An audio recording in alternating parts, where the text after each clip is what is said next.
Welcome to Lalitha's lovely kitchen. நம்ம பார்க்க போற ஸ்பெஷல் எபிசோட் நவராத்திரி எபிசோட்ல இன்னைக்கு நம்ம பார்க்க போறது என்ன அப்படின்னா ஒரு special sweet, something very different. அதுக்கப்புறம் ஆஸ் யூஷுவல் காரத்துக்கு ஒரு சுண்டல், அதான் இப்போ பார்க்க போறோம். இன்னைக்கு பார்க்க போறது வேற ஒன்றும் இல்லை, இதுக்கு பேர் ஹயக்ரீவா அப்படின்னு சொல்லுவா. நான் வந்து கடலைப்பருப்பு, கடலைப்பருப்பை முதல்ல ஒரு 1 hour ஊற வச்சிருந்தேன். அதுக்கப்புறம் குக்கரில் போட்டு நல்லா வெந்திருக்கேன். இப்போ நம்ம என்ன பண்ண போகிறோம், இது நல்லா இந்த மாதிரி ஸ்மாஷர் வச்சு நல்லா ஸ்மாஷ் பண்ணி வச்சுக்கணும்.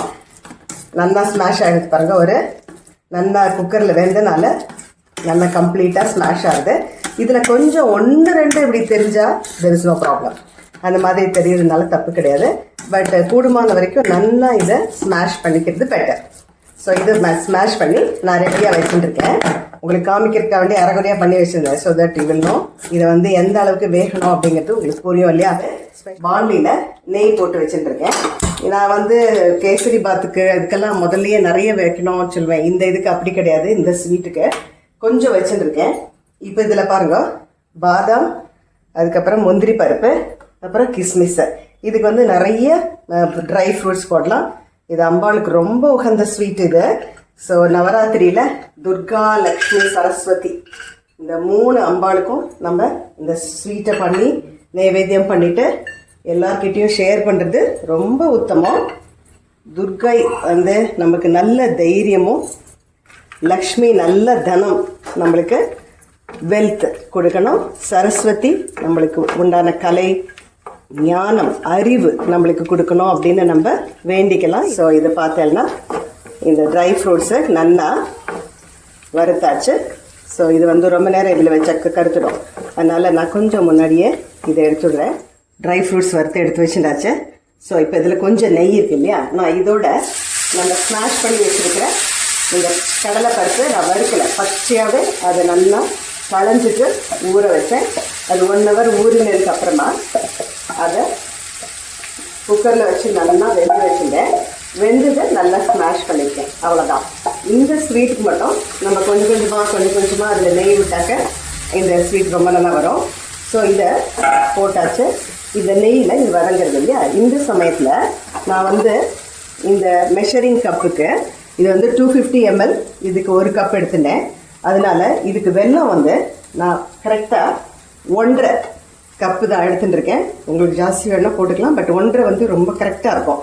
ஸோ இது வந்து நான் ஆல்ரெடி 1 கப்பு எடுத்ததுனால 1.5 கப்பு வெல்லம் எடுத்துட்டுருக்கேன். நான் இந்த வெல்லம் வந்து கொஞ்சம் ஸ்பெஷல், லைக் இதில் வந்து கல் கடிக்கிறது இல்லை, அதனால இதை அப்படியே நான் யூஸ் பண்ணுறேன். உங்களுக்கு கல் இருக்குன்னா நீங்கள் கண்டிப்பாக அதை கொஞ்சம் கொஞ்சமாக தண்ணி விட்டு நீங்கள் அதை இலக்கிண்டு அதுக்கப்புறம் தான் போடணும். இல்லைன்னா இந்த மாதிரி நல்ல வெல்லமாக பார்த்து வாங்கிக்கோங்க. ஸோ இப்போ இந்த 1.5 வெல்லத்தை அதோடு நான் சேர்த்தாச்சு. ஸோ அப்போ இதை என்ன பண்ணணும்னா, இந்த வெல்லமும் இந்த கடலைப்பருப்பும் ஒன்றா இப்போ வெல்லம் இறங்குறது இல்லையா, இது ரெண்டும் நல்லா சேரணும். அதனால் கை விடாமல் கிண்டணும். ப்ளீஸ் பெருசாக வச்சுடாதீங்க, இதை வந்து ஒரு மீடியமாக பக்கத்துலேயே வச்சுட்டு கிண்டணும். இப்போ இது இலகி வந்து கொஞ்சம் வெல்லமும் பருப்பும் சேர்றது இல்லையா. ஸோ இப்போ வெல்லம் ஃபுல்லாக இலகியாச்சு. இப்போ அது வந்து பருப்போடு சேர்றது. ரொம்ப பெருசாக வச்சுருந்தா எல்லா பக்கமும் தலைக்கிறனால கொஞ்சம் மீடியமாக வச்சுக்கோங்க. ஸோ இந்த மாதிரி வர சமயத்தில் இன்னும் கொஞ்சம் நெய் ஆட் பண்ணோம். இந்த ஸ்வீட்டுக்கு நிறைய நெய், நிறைய ஸ்வீட்டு, அதுக்கப்புறமா இதுக்கு வந்து நிறைய இது ட்ரை ஃப்ரூட்ஸு, அது 3 கலந்து பண்ணணும். ரொம்ப சூப்பராக இருக்கும் இந்த ஸ்வீட்டு. சுவாமிக்கும் ரொம்ப ரொம்ப நல்ல ஒரு விசேஷமானது பண்ணலாம். தினமும் பாயசம் எல்லாம் பண்ணுறோம். நானும் இது வரைக்கும் வீடியோவில் நிறைய டைப் ஆஃப் பாயசம் போட்டாச்சு, பால் பாயசமும் சரி, வெள்ளை பாயசமும் சரி. அதனால நான் வந்து இன்றைக்கி கொஞ்சம் டிஃப்ரெண்ட்டாக இருக்கட்டுமே அப்படின்னு சொல்லிட்டு இந்த ஸ்வீட் பண்ணேன். இந்த ஸ்வீட் எப்படி ஆயின்றிருக்கு, இன்னும் கொஞ்சம் நேரத்தில் இது எப்படி கெட்டியாகிடும்.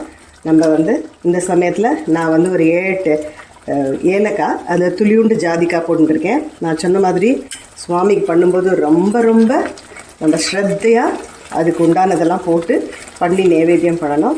ஸோ அதனால் அம்பாளுக்கும் ரொம்ப ரொம்ப ஒரு ப்ளீஸிங்காக இருக்கும் இல்லையா, அதனால. ஸோ இப்போ வந்து அதோட இந்த ட்ரை ஃப்ரூட்ஸையும் நான் ஆட் பண்ணுறேன். ஸோ இதே மாதிரி கைவிடாமல் கொஞ்சம் கிண்டி எடுத்து கிண்டிகிட்டே இருக்கும்போது இதுக்கு அப்படியே கெட்டி ஆகிடும். ரொம்ப கெட்டி பண்ண வேண்டாம். நான் கேசரி பாத்துக்கு சொன்னேன் இல்லையா, அது மாதிரி. ஏன்னா ஆறும்போது தன்னால் கெட்டி ஆகிடும். ஸோ ரொம்ப கெட்டியாக பண்ணிட்டோன்னா அப்புறமா கல் மாதிரி ஆகிடும்.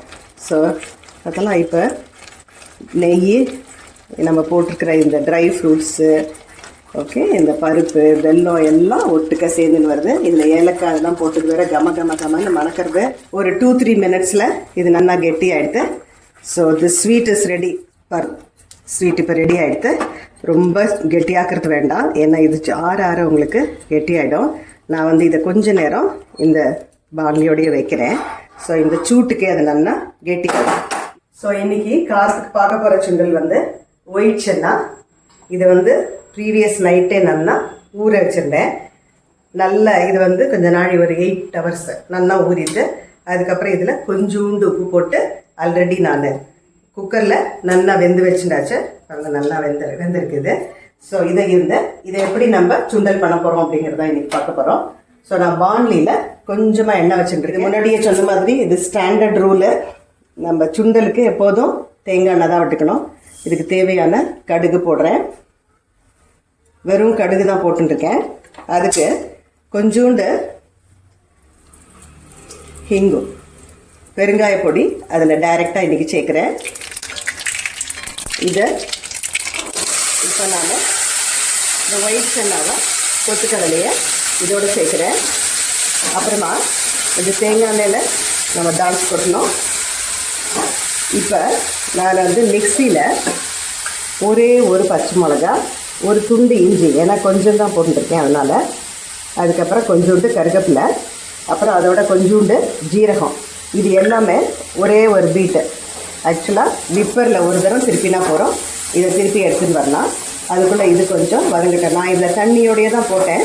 நான் எப்போதும் சொல்கிற மாதிரி தண்ணியில் நம்ம போட்டிருக்கிற உப்பு போயிடக்கூடாது, அப்புறம் இந்த கடலையோட சத்தும் போயிடக்கூடாது. அதனால நான் வந்து இதை போட்டு நல்லா வதக்கின்னு இருக்கேன். இப்போ மிக்சியில் இதை 3ஐயும் போட்டு விப் பண்ணின்னு வந்தோன்னா கொஞ்சம் ஜீரகம், ஒரே ஒரு பச்சை மிளகா, நீங்கள் உங்கள் காரத்துக்கு ஏற்ற மாதிரி போட்டுக்கோங்க. இது காரம் நல்லா நிறைய இருக்குது, அதனால தான். இப்போ இந்த இஞ்சி ஒரே ஒரு துண்டு, அதுக்கப்புறம் கருவேப்பிலை. இந்த கருவேப்பிலையை நம்ம இந்த மாதிரி பீட் பண்ணி போடுறதுல ஒரு அட்வான்டேஜ் என்னென்னா, யாரும் தூக்கி எடுத்து வைக்க மாட்டா, இது ஆட்டோமேட்டிக்காக உள்ளே போயிடும். பாருங்கள், இதை ஒரே ஒரு திருப்பின்னு வந்தாச்சு. கருவேப்பிலை, ஜீரகம், ஒரே ஒரு பச்சை மிளகா, துளியுண்டு இஞ்சி. ஸோ இதை வந்து இந்த சுண்டலோட சேர்க்குறேன், கடலையோட. இதில் ஆல்ரெடி தண்ணி வற்றியாச்சு, அதனால் கவலை இல்லை. இதை போட்டுட்டு ஒரு திருப்பிட்டு நான் வந்து துருவின தேங்காய், எப்போதும் ஒன்று ஞாபகம் வச்சுக்கோங்க, சுண்டலுக்கு மட்டும் அப்பப்போ ஃப்ரெஷ்ஷாக தேங்காய் உடச்சி நம்ம துருவி போடும்போது அதோட டேஸ்ட்டே தனி தான். இப்போ பாருங்க, இந்த கருவேப்பிலையை இதில் போட்டது கலரும் டிஃப்ரெண்ட் ஆகிடுச்சு, அதே நேரத்தில் டேஸ்ட் வில் பி ரொம்ப சூப்பராக இருக்கும். இப்போ இது வந்து ஒரு 2 டேபிள் ஸ்பூனுக்கு துருவின தேங்காய் எடுத்து வச்சுருந்தேன். இது தேங்காய் கம்மி ஜாஸ்தி உங்களோட இஷ்டம்தான். ஸோ இதுக்கு இந்த மாதிரி தேங்காயை அதில் போட்டு வறுத்து திருப்பிட்டு, நான் இதுக்கு மேலாக இது ஆல்மோஸ்ட் ஆகிட்டு வரல, தண்ணியெல்லாம் நல்லா வற்றிவிட்டேன்.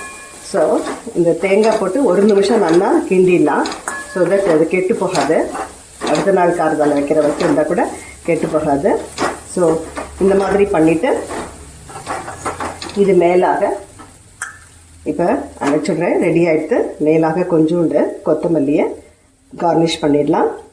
ஸோ நம்மளோட காரம் நைவேத்தியமும் ரெடி ஆயாச்சு.